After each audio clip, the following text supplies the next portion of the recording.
Good noon ka-backyard. So, ito na. So, na-print na natin yung diagram natin dati, no?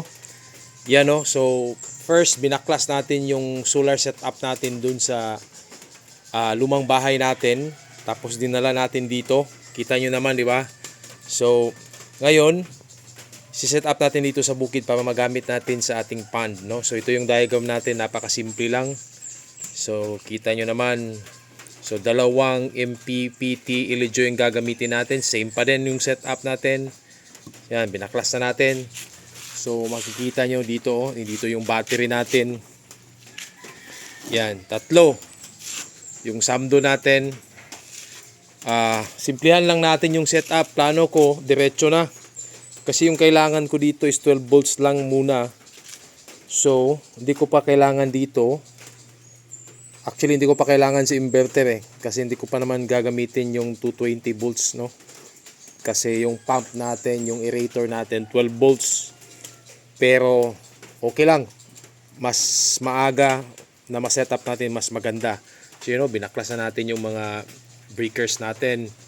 Yun, yung watt meter natin. Ewan ko kung gumagana pa yan, parang nasira yan kasi. Pero try natin, check natin.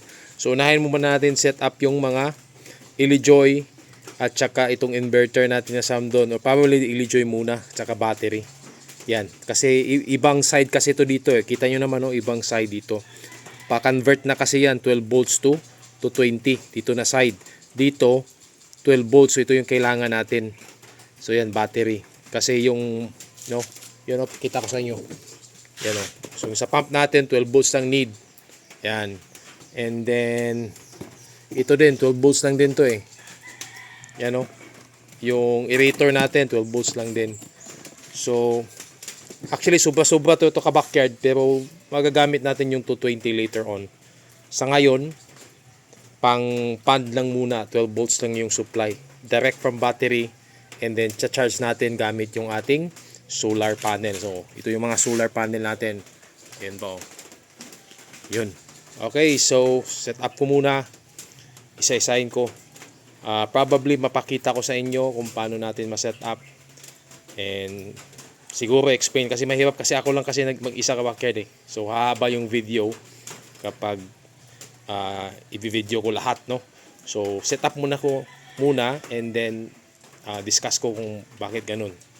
So yan lang ka-backyard. Salamat. So ka-backyard. So na-set up na natin yung battery, Ilijoy, breakers, terminal box. So, yun lang muna. Wala pa tayong Samdon dito. So 12 volts pa lang tayo, no? So explain natin para mas madali ka-backyard. So as you can see, yan. Tatlong battery ginamit natin, no? Makikita nyo, matagal na tong battery ka-backyard, no? Ano yun? 2023 pa. Yan, 2023, kita nyo. May 21, 2023. So ito muna yung sinet up natin ka-backyard. So ang magiging sistema nito, itong breaker natin, DC to, hindi to AC. So 40 amperes to ka-backyard. Yan, makikita nyo naman, Yan, 40 nakalagay dyan. And then, itong Ilijoy natin, dalawa, di ba?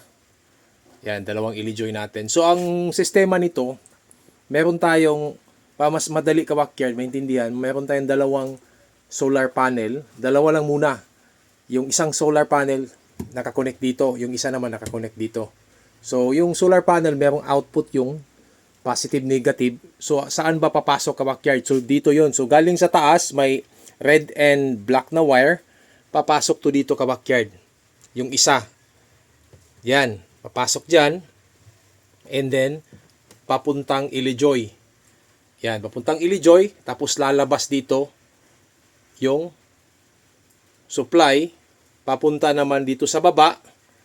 Yan, gumamit tayo ng terminal box para madali makonect, negative positive lang yan. So papunta dito, pababa, and then may breaker tayo dito. So binagyan na to ng breaker para mas safe siya ka-backyard. 40 amperes din to. So actually, yan yung ginamit natin, isa lang. Papuntang battery yan ka-backyard. Yan yung magcha-charge. Ayan yung hindi magcha-charge. Yan yung supply papuntang battery para magdagdag ng charge sa ating battery, no? So same thing din mangyayari dito sa kabila. So may anong tawag, solar panel siya sa taas. Connect dito.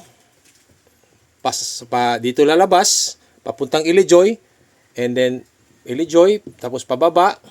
Yan. And then dito na naman. Terminal box lang yan para lang madali natin makonect, and then papunta dito, and then papunta dito sa battery mag-charge. Yun lang.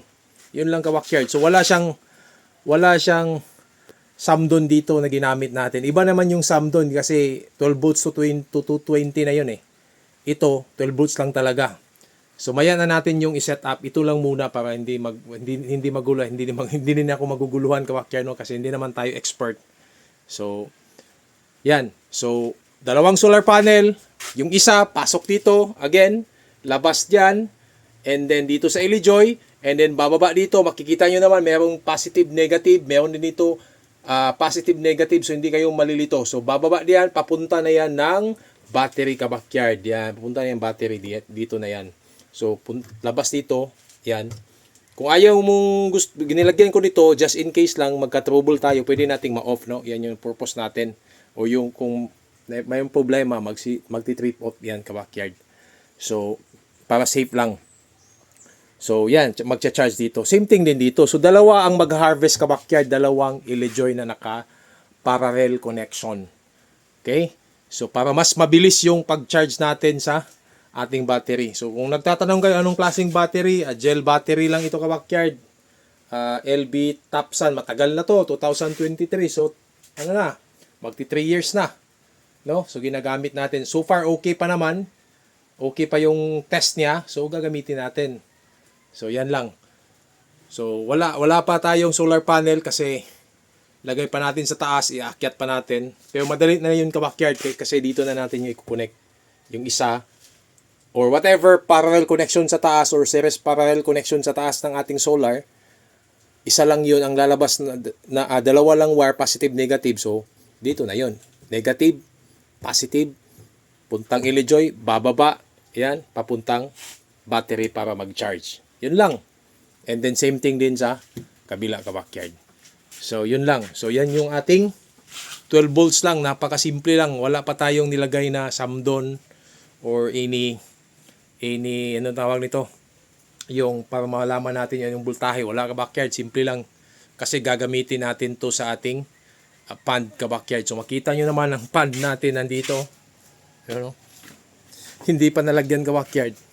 So I need that solar para hindi tayo magastuhan sa kuryente.